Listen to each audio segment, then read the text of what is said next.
ओम नमो भगवते रुद्राय। महालक्ष्मी का पूजन करने वाले साधक को इन तीन बातों की जानकारी बहुत गहरे रूप से होनी चाहिए। और ये जो तीन बातें मैं आपके सामने महालक्ष्मी पूजन के विषय में रख रहा हूं, ये आपके नॉलेज को भी बढ़ाएंगे और जो कहूंगा शास्त्र प्रमाणों के सहित कहूंगा, इसलिए समझिएगा ये बातें आपको आगे भी काम आती रहेंगी। इसलिए महालक्ष्मी का पूजन जब आप दीपावली के दिन करें तो आपको इन तीन बातों की जानकारी होनी चाहिए, जिसमें से प्रथम जानकारी है मूर्ति। आप जब माँ लक्ष्मी की पूजा करें अथवा भगवान गणेश जी का पूजन करें तो सर्वप्रथम व्यवस्था यह बनाइए कि आपका मुख उत्तर की ओर होना चाहिए अथवा पूर्व की ओर होना चाहिए। इस तरह से आपने प्रतिमाओं की स्थापना करनी चाहिए कि आपका मुख पूर्व या उत्तर की ओर लगना चाहिए। दूसरा, लक्ष्मी जी के सदैव बाएं हाथ में ही भगवान गणेश जी को स्थापित करना चाहिए। और आप इस बात का भी ध्यान रखें कि कांच की मूर्ति का प्रयोग कभी भी पूजन में नहीं करना चाहिए, इसलिए आपने इस बात को भी बहुत समझ में रखना है। और दूसरा, महालक्ष्मी जब भी आप पूजन करेंगे सर्वप्रथम आपने भगवान गणेश जी का ही पूजन प्रारंभ करना चाहिए। इस प्रकार से लक्ष्मी पूजन में इन चार बातों का विशेष रूपेण मूर्ति से जुड़ी हुई बातों का ध्यान रखना चाहिए। जब भी आप पूजन करेंगे पहले तो आप एक अखंड दीप प्रज्वलित कर लेंगे। अखंड दीप का अर्थ है कि जितनी देर तक वह प्रज्वलित रह सकें उतनी देर तक आप उस दीप को प्रज्वलित रहने दीजिएगा। और इस बात का विशेष ध्यान रखिएगा कि जब आप पूजन कर लेंगे तो आपने जहां पर पूजन किया है आपने प्रातः काल ही उन पूजन की सामग्रियों को उठाना चाहिए। उसी क्षण तत्क्षण आपने पूजन सामग्रियों को नहीं उठाना चाहिए। ये तो मूल बात थी। मन में शंकाएं ये भी रहती है क्या माता लक्ष्मी को तुलसी दल चढ़ता है अथवा आरती करनी चाहिए माता लक्ष्मी की अथवा माता जी के निकट शंख वादन करना चाहिए या नहीं, ये भी आपको जानकारी में रखना चाहिए। मैं भी आपको बताऊंगा। दूसरी जानकारी आपको होनी चाहिए, जब आप माता लक्ष्मी का पूजन करें तो पूजन और अभिषेक इन दोनों का बहुत विशेष महत्व होता है। इसलिए प्रदोष काल के समय माता लक्ष्मी का पूजन किया जाता है। शास्त्र कहता है कि प्रदोष समय लक्ष्मी पूजयित्वा ततः क्रमात्। इसलिए आपने प्रथम प्रदोष काल के समय संध्या कालीन वेला में आपने अपने घर में खूब अच्छी तरह से साफ सफाई करनी चाहिए। घर की व्यवस्थाएं बहुत सुंदर होनी चाहिए। घर की दिली साफ सुथरी होनी चाहिए। लक्ष्मी का पूजन करते समय घर में क्लेश नहीं होना चाहिए और बड़ी प्रेम पूर्वक परिवार के सहित, अकेले अकेले नहीं, पूरे परिवार के सहित बैठकर उस दिन थोड़ा सा कामों को विराम दीजिए, अपने घर में बैठिए और पूरे परिवार के सहित बड़ी प्रेम पूर्वक आपनी माता लक्ष्मी का प्रदोषकालीन समय में संध्या कालीन वेला में पूजन करना चाहिए। दूसरा, मन में यह शंका उठती है कि पहले दीप मालिकाएं कर लें, पहले दिए लगा लें, उसके बाद फिर माँ लक्ष्मी का पूजन करें। क्या करना चाहिए? आपका मन जो करता है वो करो, लेकिन शास्त्र यहाँ पर क्या कहता है?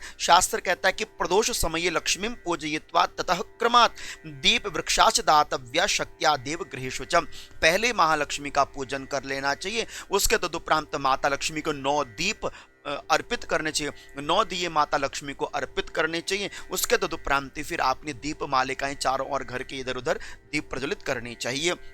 इन बातों का विशेष, माता लक्ष्मी का अभिषेक बहुत विशेष करना चाहिए। एक पात्र में माता लक्ष्मी की प्रतिमा को रखें। जब आप पंडित जी के माध्यम से अथवा स्वयं पूजन कर रहे हो तो श्री सूक्तम के माध्यम से अथवा माता लक्ष्मी के नामों के द्वारा आपने माता लक्ष्मी का अभिषेक करना चाहिए।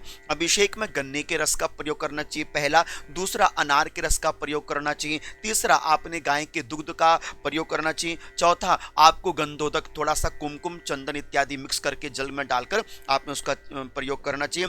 पांचवा, आपने नारियल का जल का प्रयोग करना चाहिए। नारियल का जल ना मिले तो आपने सादा गंगा जल का ही प्रयोग कर लेना चाहिए।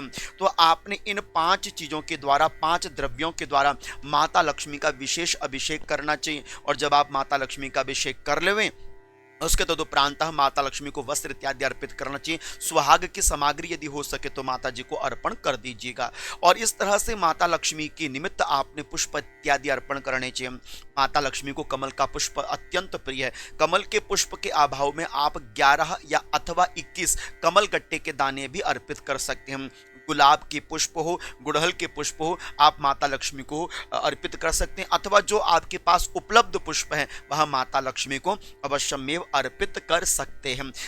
साथ ही साथ आपको माता लक्ष्मी के पूजन में कुछ मंत्रों का प्रयोग करना चाहिए। उन्हीं मंत्रों के प्रयोग के माध्यम से यदि आप माँ लक्ष्मी का पूजन करें बहुत अच्छी बात है। और इन मंत्रों का भले ही आप जप भी कर सकते हैं, क्योंकि आप जानते हैं दीपावली में जप साधना भी करी जाती है, तो आप इन मंत्रों के माध्यम से जप साधना भी कर सकते हैं। जैसे प्रथम मंत्र है ओम ह्रीम श्रीम लक्ष्मीभ्यो नमः, प्रथम मंत्र है ओम श्रीम श्री नमः, सबसे सरल बीज मंत्र है ओम लक्ष्मी नमः। ये भी बहुत ओम लक्ष्मी नमः अथवा ओम लक्ष्म्ये नमः अथवा ओम श्रीम ह्रीम क्लीम श्रीम सिद्ध लक्ष्म्ये नमः, इस मंत्र का प्रयोग कर सकते हैं। अथवा दुर्गा सप्तशती का मंत्र है या देवी सर्वभूतेषु लक्ष्मी रूपेण संस्थिता नमस्तस्यै नमस्तस्यै नमस्तस्यै नमो नमः। अथवा ओम श्रीम महालक्ष्म्ये च विद्महे विष्णु पत्निश्च धीमहि तन्नो लक्ष्मी महालक्ष्मी प्रचोदयात्, जो भी आप कहना चाहें। सातवां जो विशेष मूल मंत्र है, बीज मंत्र है ओम श्रीम ह्रीम श्रीम कमले कमलालये प्रसीद प्रसीद श्रीम ह्रीम श्रीम महालक्ष्म्ये नमः अथवा महालक्ष्मी नमः। इन 7 मंत्रों में से कोई भी एक मंत्र का प्रयोग आप अपनी पूजा में कर सकते हैं, लक्ष्मी पूजन के लिए विशेष है। अब संशय है कुछ, उनका भी निवारण आपको लक्ष्मी पूजन में कर लेना चाहिए। लक्ष्मी माता को खिले लावा बताश इत्यादि आपने अर्पण कर दिए, आपने माता लक्ष्मी को 9 दीप भी अर्पण कर दिए। अब मन में शंका रहती है क्या माता लक्ष्मी को शंख वादन करना चाहिए? देखिए, शंख ध्वनि भवेत यत्र तत्र लक्ष्मी सुसंस्थिरा, समुद्र मंथन में से लक्ष्मी और शंख उत्पन्न हुए हैं, इसलिए माता लक्ष्मी को शंख अत्यंत प्रिय है। शास्त्र कहता है कि जहां शंख ध्वनि करी जाती है वहां पर माता लक्ष्मी सदैव अपना निवास बनाकर रखती हैं, इसलिए आपने शंख वादन लक्ष्मी पूजन में जरूर करना चाहिए। मन से शंका या संशय उठा दीजिए। हाँ, ये बात को ध्यान रखिए कि लक्ष्मी पूजन में स्त्रियों को शंख वादन नहीं करना चाहिए। अपनी उत्तर भारत की परंपरा में है और देवी भागवत में भी प्रमाण है, मैं आपको दे रहा हूं। लिखा हुआ है कि स्त्रीणाम च शंख ध्वनि भी शूद्राणाम च विशेषतः भीता रुष्टा याति लक्ष्मी ततः स्थानाद अन्य देशतः। लिखा है कि यदि स्त्रियां शंख वादन करती हैं तो लक्ष्मी भयभीत होकर वहां से चली जाती हैं, इसलिए लक्ष्मी के दिवस पर महालक्ष्मी पूजन पर मेरी माताओं को शंख वादन नहीं करना चाहिए। अब दूसरा संशय मन में ये रहता है कि माता लक्ष्मी जी को तुलसी अर्पित होनी चाहिए अथवा नहीं। इसका उत्तर भी मैं आपको शास्त्र प्रमाण के साथ दे रहा हूं, देखिए सुनिएगा कि महालक्ष्म्यास्तु तुलसी झटिका कांचनम तथा न दुर्वया यजेत दुर्गा कमले कमलाम नहीं। शास्त्र कहता है महालक्ष्मी को तुलसी और माँ दुर्गा जी को दुर्वा यह अर्पित नहीं करनी चाहिए, इसलिए महालक्ष्मी के लिए दुर्वा, माँ दुर्गा जी के लिए दुर्वा और माता लक्ष्मी के लिए तुलसी दल यहाँ पर शास्त्रोक्ति विधान से वर्जित कहा गया, बाकी आपकी अपनी मति के अनुसार है। अब यहाँ पर तीसरा संशय माता लक्ष्मी के पूजन में आता है, क्या हमको आरती करनी चाहिए? क्योंकि कई प्रकार से व्यक्ति जनमानस इस भ्रम में रहता है कि लक्ष्मी पूजन करने के तदुपरांत हम आरती करेंगे तो लक्ष्मी जी विदा हो जाती है, तो ऐसा बिल्कुल भी नहीं है। अपने मन से भ्रम निकाल दीजिए। शास्त्र कह रहा, भविष्य पुराण की बात है, या मैंने ये ब्रह्म पुराण में यह श्लोक पढ़ा था कि तस्यैवानुमता लक्ष्मीं ब्रह्माणं चंडिकां तथा आदित्यम शंकरम गौरीम यक्षम गणपतिम ग्रहान मातरम पितरम नागान सर्वान निराजयते ततः। इन सभी के लिए निराजन जरूर करना चाहिए, जितने भी देवी देवताओं के मैंने यहाँ पर नाम लिए। इसलिए शास्त्र यहाँ पर भी कहता है कि मंत्रहीनम क्रियाहीनम यत् कृतं पूजनम मम तत्सर्वं संपूर्णतामेति कृते नीराजने मम।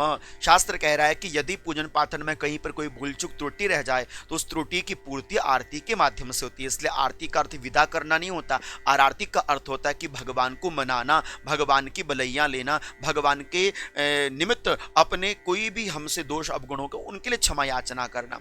इसलिए भगवान की अंग कांति के निमित्त आरती इत्यादि करी जाती है।